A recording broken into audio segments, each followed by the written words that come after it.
Dragons, I am back for my September reading wrap-up, part one.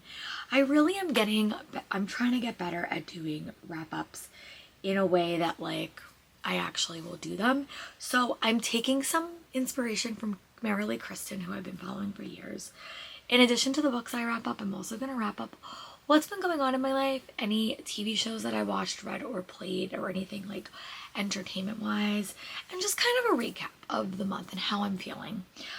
So I will say I am participating in 3 readathons. I'm participating in Aurelium, which is where a majority of these prompts came from. I'm also Team Witch for Mystic Readathon, and I'm also Team Athena for the Goddess Readathon. So that is where these reads have been coming from. And yeah, so let's get into it. We're going to do the stats first. It's not an amazing stats. I've read 6 books in the month of September so far. For an average, for total pages read is 2,361. 78 pages a day is honestly pretty accurate for what I've been reading, especially during the work week. And then average page count is 393. I've been reading a lot of romance, which is very typical for the start of the year. Books are up 3, and I read from 5 authors I read before. I had 2 5-star reads, 2 4-star, and 2 3-star. So pretty much even across the board. And my average rating was 4 stars. I've been reading a lot of new releases, so I read 4 new releases, 1 backlist, and 1 from last year. Yeah, that was a reread for me, and I'll talk about that in a little bit. And then I read 3 physical, 2 audio, and 1 ebook, which I never read. And then I started 1 series, I continued in 3, and I read 2 standalones. 1 was a reread, but I will chat about it.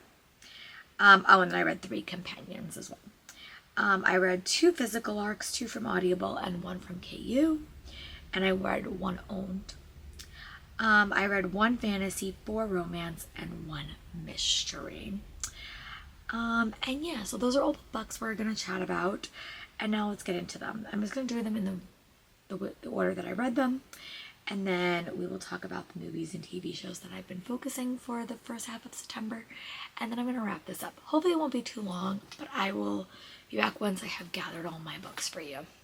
It's definitely going to be an Aurelium focus video, not all of them. I still have 1 more prompt left. Actually, a couple of them will be in my second part of the month wrap up, but a lot of them will be here.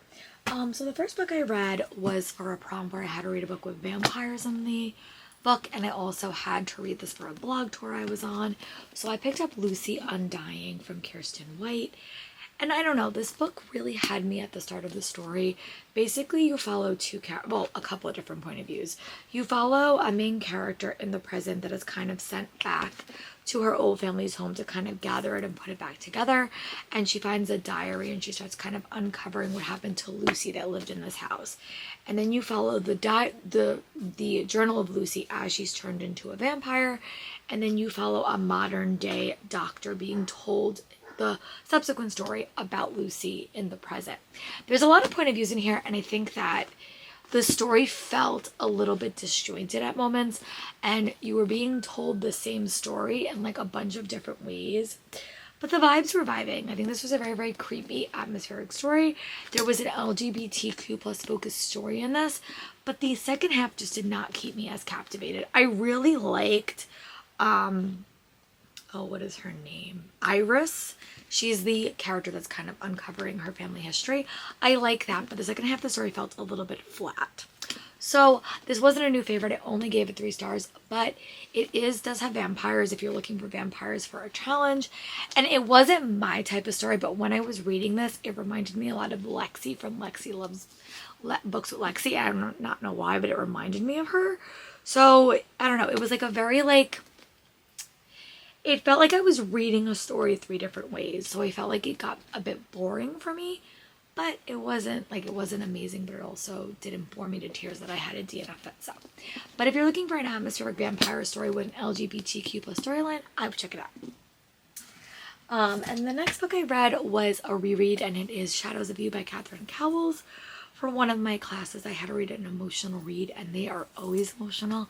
This is when I head back to work, and I had a couple of days to organize and clean my classroom because I got a new classroom this year. Still not done, but I'm getting there. And I wound up reading this in 2 days. It was a reread for me. I'll attach a photo here.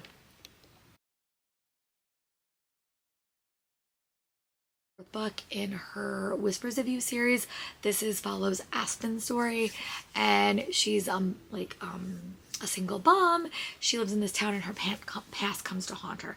It's romantic suspense. This is one of my favorite of the whole canon that I've read by Catherine Cowell so far, and it was just a very, very quick read, but definitely emotional.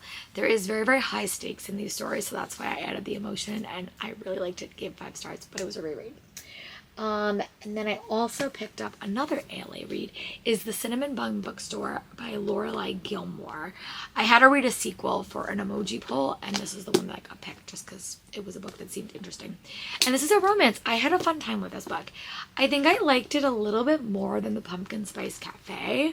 I thought this one was fun. You basically follow a main character named Hazel, and she runs the Cinnamon Bun Bookshop, and someone starts leaving her message in these books. So she kind of teams up with Noah, who's an outgoing fisherman, to kind of solve these riddles that are being left in her books. And it's just a fun time. I liked it. I really did not feel that connected to the side characters in the story. And I remember when I read The Pumpkin Spice Cafe, I did. So I'm really hopeful that we get more about the town in the subsequent stories. We are getting another one. It's coming out for the holidays. It's like the Christmas Tree Farm mystery or whatever it's called. But I like this one. I like the main characters in this. It was fun, spicy for sure, but it was just a fun time, and I really enjoyed it, and I am happy to be back in this world.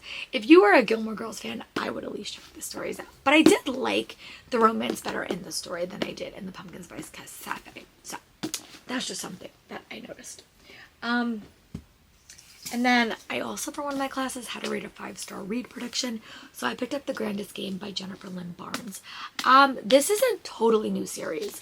But again, you really need to read everything from them, the Inheritance Games and all of those books, because I feel like you would be pretty lost if you didn't do that. But this follows Avery as she sets up the grandest game for the next generation. And you have a couple of different competitors. You have Lyra, Gigi, and Rowan. And Gigi, you know, because she's half sisters to one of them, to one of the brothers in the Hawthorne game, in like the Hawthorne Legacy in that series. And they have this new grandest game that they're imparting on. And I like this story. I think same thing that I said with Inheritance Game. You have to, it took me about like maybe like 50% in to kind of feel connected to the characters. But I thought this book was so well done. Got a 4-star for me because I think the story didn't connect, and it took me a while to feel connected to the characters because we have so many. But I enjoyed it. I really like the ending. I'm excited to see where Glorious Rivals goes, which is coming out next year. But I love Jennifer Lynn Barnes, so if you have not read this series, I would check it out. But it's also a good starting point because it's not as focused on Avery. Like, she is running the game and you have her. We get to see those characters again, but they're not the focus. And I'm really intrigued where the story's going to go. So I gave this book 4.75 stars, but I really did enjoy it. And again, I'm excited to see where it goes. And the next book I read was not part of a Relium. It was just like a random audiobook that had to be. And this is Burnout by Rebecca Jenjack. I will attach a photo here. It was a standout for me. I love this book. I think that Tori, Jess, and Christy have been telling me to read this book. I'm a big gymnastics fan. Like, I love gymnastics. Gymnastics is my favorite sport. But I can never find romances about gymnastics that is not coach athlete, because honestly, it skeeves me out. I don't like reading books like that. So this, a motocross star and a gymnast have to kind of team up, and they have a romance because the motocross has to kind of get better at trick riding, and this gymnast is kind of helping him. This gymnast is dealing with an injury. She's at college, and I just had a great time. Loved it. I loved all the side characters. This was another found family story that I really, really enjoyed. And I'm really excited to see where the series goes. This was a 5-star read for me. It had great rep, great characters, and I had such a fun time with it. And then the last book I'm going to chat about in this series is a debut book that I had to read. And that is Further to Fall by Catherine Cowles. I will attach a photo here.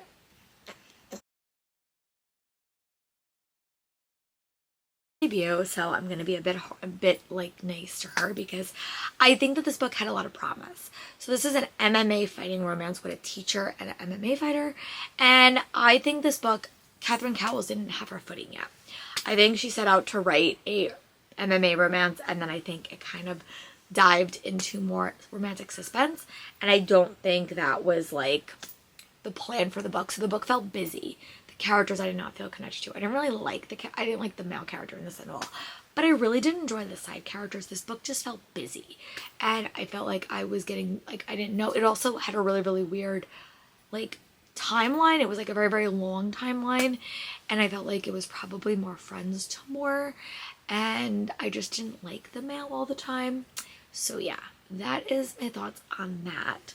I only gave it 3 stars, but I still do love Catherine Cowles and really want to go back and read her Sutter Lake series where you see these characters again. So a little bit of an entertainment update.